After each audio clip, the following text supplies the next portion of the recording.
Avtotestni kalit so'zlar yordamida o'rgatishda davom etaman. Bugungi kalit so'zimiz korxona. Ana endi avtotestni ko'rib chiqamiz.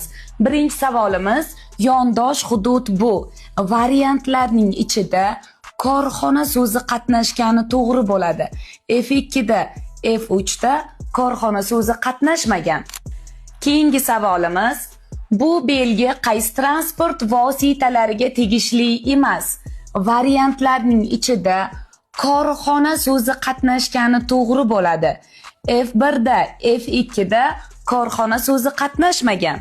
Keyingi savolimiz transport vositalarining trotuar va piyodalar yo'lkasi bo'ylab harakatlanishiga yo'l qo'yiladimi?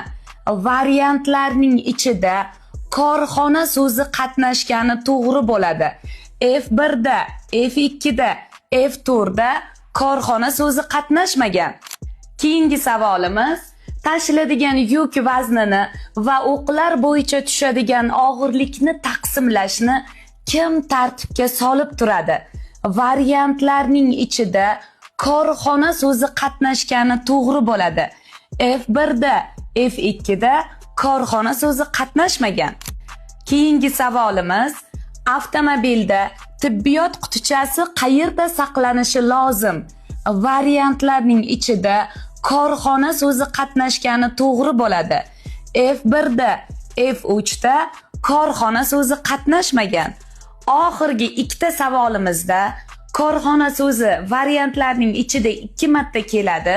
O'qib chiqib daxldor bo'lganini tanlaysiz. Savol quyidagicha: ruxsat etilgan to'la vazn nima? Variantlarning ichida daxldor bo'lgan korxona so'zi qatnashgan variant to'g'ri bo'ladi. Keyingi savolimizni ko'rib chiqamiz. Transport vositasining ruxsat etilgan to'la vazni bu. Variantlarning ichida korxona so'zi qatnashgani to'g'ri bo'ladi. O'qib chiqib savolga daxldor bo'lganini tanlaysiz.